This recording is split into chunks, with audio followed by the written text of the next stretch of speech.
Alice's Adventures in Wonderland by Lewis Carroll. Chapter 12. Alice's Evidence. "Here!" cried Alice, quite forgetting in the fury of the moment how large she had grown in the last few minutes. And she jumped up in such a hurry that she tipped over the jury box with the edge of her skirt, upsetting all the jurymen on to the heads of the crowd below. And there they lay sprawling about, reminded her very much of a globe of goldfish she had accidentally upset the week before. "Oh, I beg your pardon!"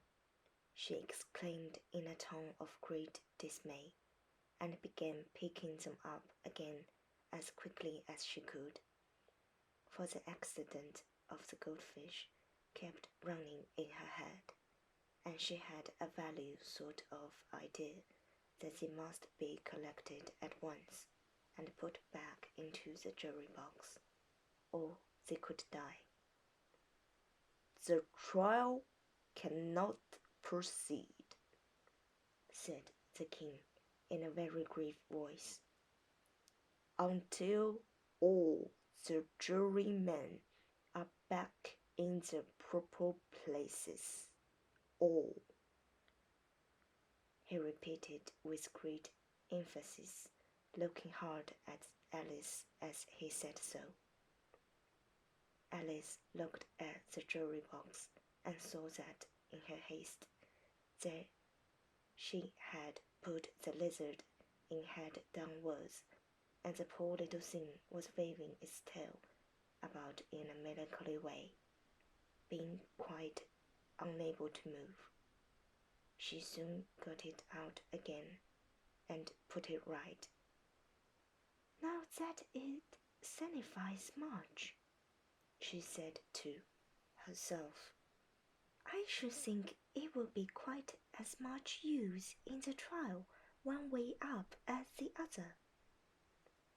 As soon as the jury had a little recovered from the shock of being upset, and the slates and pencils had been found and handed back to them, they set to work very diligently to write out a history of the accident, all except the lizard, who seemed too much overcome to do anything but sit with its mouth open, gazing up into the roof of the court. "What do you know about this business?" the king said to Alice. "Nothing," said Alice. "Nothing whatever?" persisted the king. "Nothing whatever," said Alice. "That's very important," the king said, turning to the jury. They were just beginning to write this down on their slates, when the White Rabbit interrupted. "Unimportant, your Majesty means, of course," he said in a very respectful tone, but falling and making faces at him as he spoke. "Unimportant, of course, I meant," the king hastily said, and went on to himself in an undertone. "Important, unimportant, unimportant, important," as if he were trying which word sounded best. Some of the jury wrote it down important, and some unimportant. Alice could see this, as she was near enough to look over the slates. "But it doesn't matter a bit," she thought to herself. At this moment, the king, who had been for some time busily writing in his notebook, called out, "Silence!" and read out from his book, "Rule 42. All persons more than a mile high to leave the court." Everybody looked at Alice. "I'm not a mile high," said Alice. "You are," said the king. "Nearly 2 miles high," added the queen. "Well, I shan't go, at any rate," said Alice. "Besides, that's not a regular rule. You invented it just now." "It's the oldest rule in the book," said the king. "Then it ought to be number 1, said Alice. The king turned pale and shut his notebook hastily. "Consider your verdict," he said to the jury in a low, trembling voice. "There's more evidence to come yet, please your Majesty," said the White Rabbit, jumping up in a great hurry. "This paper has just been picked up." "What's in it?" said the Queen. "I haven't opened it yet," said the White Rabbit, "but it seems to be a letter written by the prisoner to somebody." "It must have been that," said the king, "unless it was written to nobody, which isn't usual, you know." "Who is it directed to?" said one of the jurymen. "It isn't directed at all," said the White Rabbit. "In fact, there's nothing written on the outside." He unfolded the paper as he spoke, and added, "It isn't a letter, after all. It's a set of verses." "Are they in the prisoner's handwriting?" asked another of the jurymen. "No, they're not," said the White Rabbit. "And that's the curious thing about it." The jury all looked puzzled. "He must have imitated somebody else's hand," said the king. The jury all brightened up again. "Please, your Majesty," said the knight, "I didn't write it, and they can't prove I did. There's no name signed at the end." "If you didn't sign it," said the king, "that only makes the matter worse. You must have meant some mischief, or else you'd have signed your name like an honest man." There was a general clapping of hands at this. It was the first really clever thing the king had said that day. "That proves his guilt," said the queen. "It proves nothing of the sort," said Alice. "Why, you don't even know what they're about." "Read them," said the king. The White Rabbit put on his spectacles. "Where shall I begin?" please your Majesty?" he asked. "Begin at the beginning," the king said gravely, "and go on till you come to the end. Then stop." These were the verses the White Rabbit read. "They told me you had been to her, and mentioned me to him. She gave me a good character, but said I could not swim. He sent them word I had not gone. We know it to be true. If she should push the matter on, what would become of you? I gave her one. They gave him two. You gave us three or more.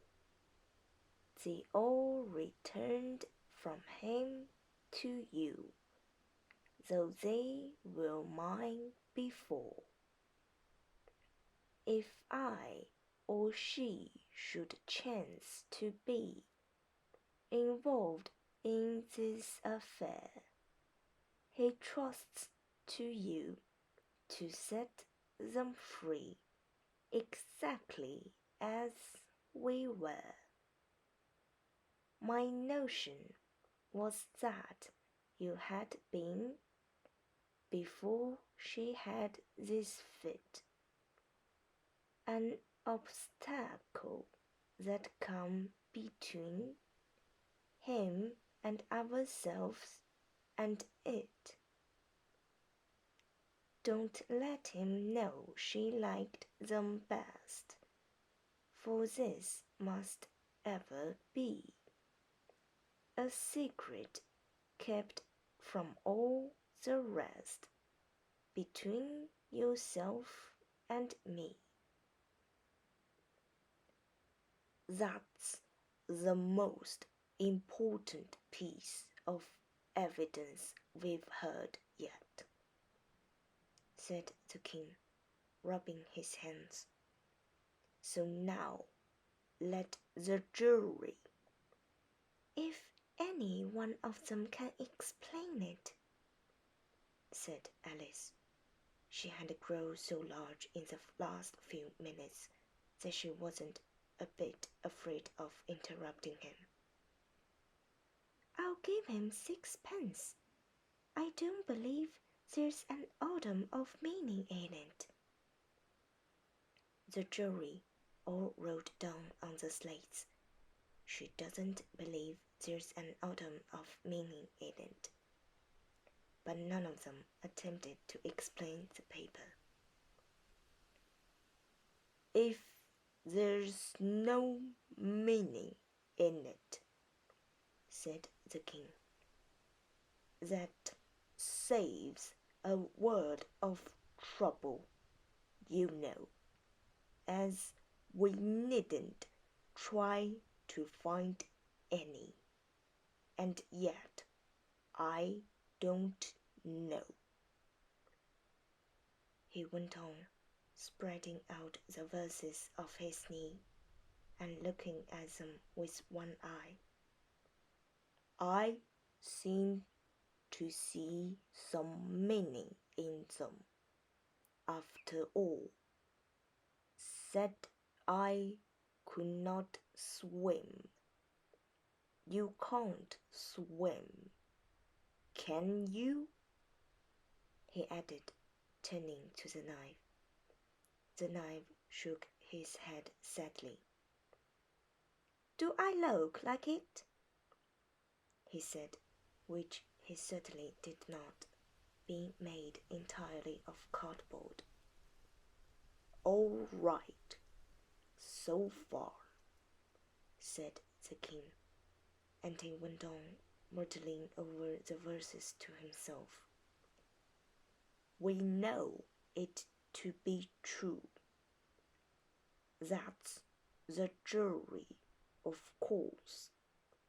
I gave her one, they gave him two. Why, that must be what he did with the tarts, you know. But it goes on. They all returned from him to you, said Alice. Why, there they are, said the king, triumphantly, pointing to the tarts on the table.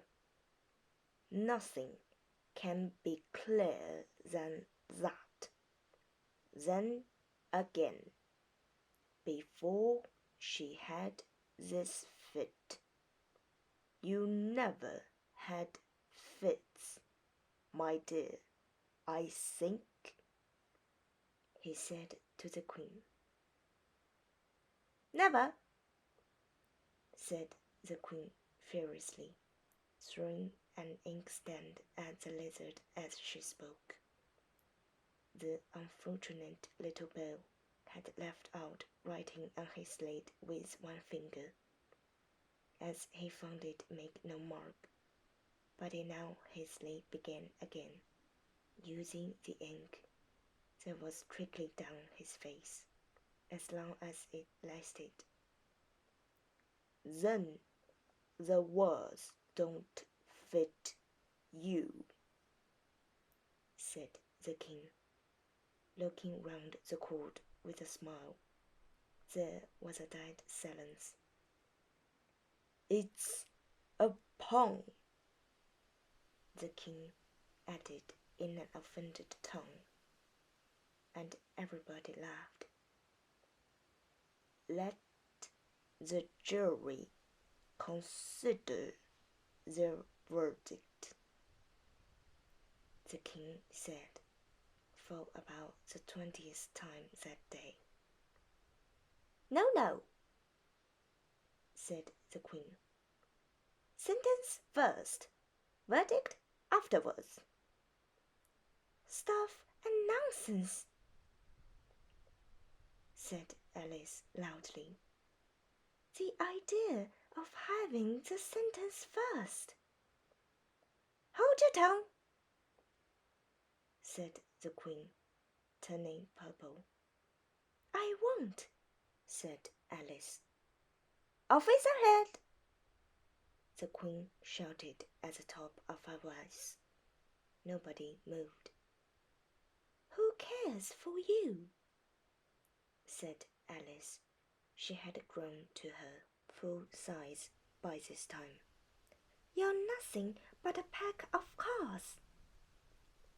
At this, the whole pack rose up into the air and came flying down upon her. She gave a little scream, half of fright and half of anger, and tried to beat them off, and found herself lying on the bank, with her head in the lap of her sister, who was gently brushing away some dead leaves that had fluttered down from the trees upon her face. Wake up, Alice dear, said her sister. Why, what a long sleep you've had. Oh, I've had such a curious dream, said Alice, and she told her sister, as well as she could remember them, all these strange adventures of hers that you have just been reading about. And when she had finished, her sister kissed her and said, It was a curious dream, dear, certainly. But now, run in to your tea. It's getting late. So Alice got up and ran off, thinking while she ran, as well she might, what a wonderful dream it had been. But her sister sat still just as she left her, leaning her head on her hand, watching the setting sun, and thinking of little Alice and all her wonderful adventures. till she too began dreaming after a fashion, and this was her dream. First, she dreamed of little Alice herself, and once again the tiny hands were clasped upon her knee, and the bright eager eyes were looking up into hers. She could hear the very tones of her voice, and see that queer little toss of her head to keep back the wandering hair that would always get into her eyes. And still, as she listened, or seemed to listen, the whole place around her became alive with the strange creatures of her little sister's dream. The long grass roasted at her feet as a white rabbit hurried by. The frightened mouse splashed his way through the neighboring pool. She could hear the rattle of the teacups as the March Hare and his friends shared their never-ending meal, and the shrill voice of the Queen ordering off her unfortunate guests to execution. Once more, the pig baby was sneezing on the Duchess's knee. Wine plates and dishes crashed around it. Once more, the strike of the griffin, the squeaking of the lizard's slate pencil, and the choking of the suppressed guinea pigs filled the air, mixed up with the distant sobs of the miserable mock turtle. So she sat on, with closed eyes, and half believed herself in Wonderland, though she knew she had but to open them again, and all would change to dull reality.